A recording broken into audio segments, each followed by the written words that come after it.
The Madden studio is so cool because it's what you would imagine. It's just all sports, right? It's all, you walk in, there's big EA Sports logo, and with each floor you see the NFL helmets, you'll see Le'Veon Bell stiff-arming somebody. So at every floor you just feel like, wow, this is cool. This is definitely where I thought the Madden video game would be made.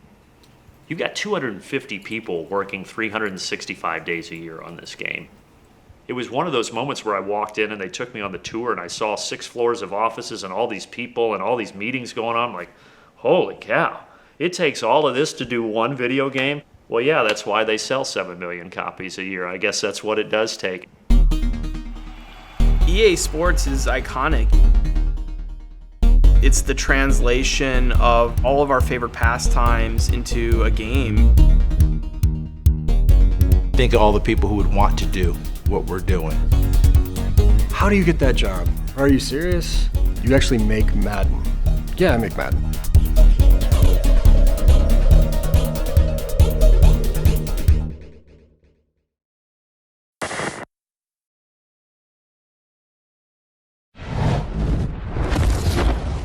EA Sports, it's in the game. EA Sports, it's in the game, right? That's how everyone knows EA Sports. For the vast majority of people in my generation, that was our first exposure to sports video games, was through EA Sports games. Madden, NFL Street, NBA Live, MVP Baseball, the whole gamut, right? And so if you played sports video games at any point in your life, you probably played an EA Sports game. EA Sports was the most authentic sports simulation ever. So if it's in the game, if you see it out there, it's in our game. And that's really where it's come from. Everybody looks at the game on Sunday and they think they can do it better. They can call better plays. They can draft a better team. Madden allows you to do that. And I think that's really what brings fans into the game and connects them with the sport. Madden has gotten unbelievably realistic in many ways in terms of what it looks like, what it plays like. I think graphically, Madden is one of the best looking games, not just in sports, but in the industry. The artist taking the time to make those characters feel and look like the real person. I have seen them take the headshots that they get from the players. They spend the time on every single person to sculpt them and look at reference videos to make them look that real. The way that we get the likeness of the heads is we've got this 24 camera array rig that kind of neutralizes the lighting and captures an image of their face and then flattens it out. And then our 3D artists apply that to a piece of 3D geometry that makes it look authentically like themselves. I think another thing that we do is interesting is we have a motion capture studio and we bring in 5 to 7 athletes that have played at the professional level or college. And typically, if we want to capture somebody like Patrick Mahomes, we'll have 3 quarterbacks that will mimic his movement. So we'll have a big screen on the set. They'll look at some throwing motion that he did when he was on the run or outside the pocket or his no look. And we'll have those 3 motion caption actors try to do it. They'll bring people in there and put all the stuff on them to get their motion capture so that when they move on the video game, it's like these guys that came in as actors to move and tackle and run in the motion capture studio room. How incredible the technology is and how advanced it is just to be able to bring in a few guys into this small room and a little turf field, and with the right cameras and the right lighting and the right computer graphics and smart people operating them, they can turn that into a football video game. Seeing it take place and then seeing that actually go into the game, like this shouldn't work like that, but sure enough, it does. How far the video games have come now. Because they're so advanced and because the offenses and the defenses are real life playbooks, there are plays in there that are actually being run on Sundays in the National Football League. I hear from coaches and players all the time who play the game to learn offense and defense, and that's not a joke or an exaggeration. There are high-level coaches that now will play Madden just to pick up on things that they might not have on their playbook or maybe that they haven't seen before. There's quite a few coaches out there that play the game, and when we build our playbooks, one of the things that we actually do, we actually bring in NFL coaches, and we actually talk to them about scheme and technique and concepts and all those types of things.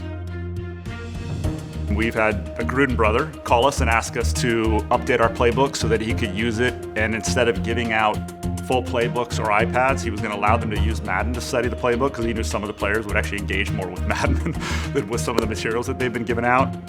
Josh Johnson, who was the Redskins' backup, he wasn't even on the team. They had like 2 quarterbacks that went down. They signed him as a free agent. He didn't know the roster, didn't know the plays. And in his first interview, they're like, well, how did you get the playbook so quick? He's like, I booted up Madden.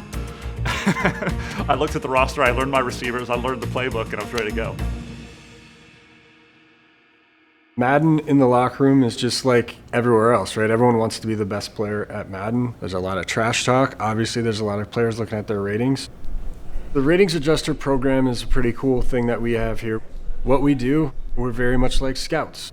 We go to games, we watch film, we're reading scouting reports, we're getting all information that we can on all of these players so that we can make our ratings extremely accurate.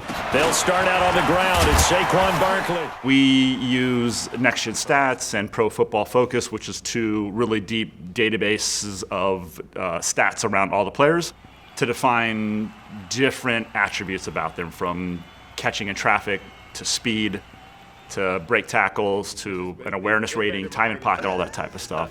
Man, I've been playing this game since 2001. If you disrespect me this year, we're gonna have some real issues. In today's day and age of social media, the higher your rating, kind of the more clout you have.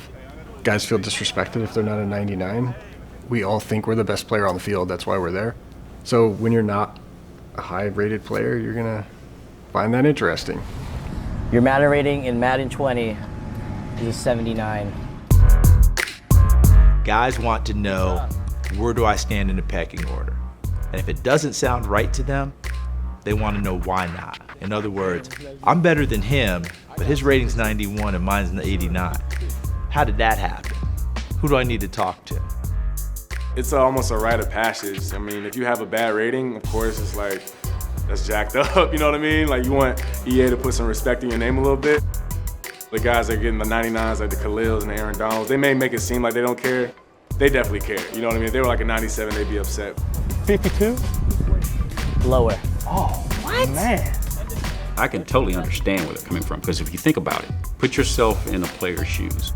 Let's say that there was a person out there rating gameplay designers, and all of a sudden I looked and I saw, well, this guy at this studio has like a 97, but they got me at like 89. Of course, I'm gonna be like, okay, what feature did he work on last year?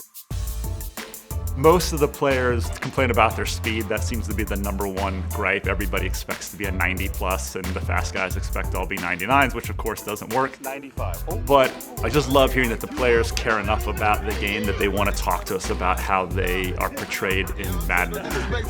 Most of these guys grew up with Madden in their life, so by the time they make it to the NFL and see themselves in the game, it's a really big deal. And so they love to talk with us and share with us how they're represented in the game.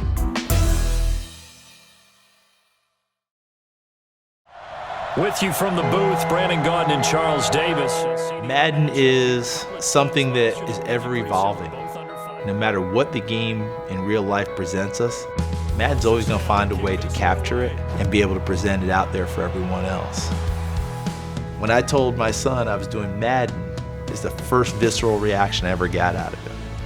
He got up and hugged me and had tears in his eyes. And I was like, son, I've done a few things, you know. He's like, yeah, Dad, but you've never. But this is Madden. Here's Brady, and this is caught. It's Edelman. Video games has always been important to me. Football has always been important to me.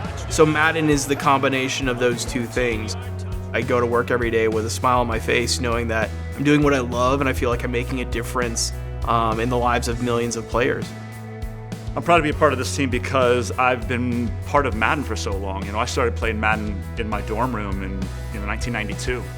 I never thought that 20 years later I'd be the executive producer of the game.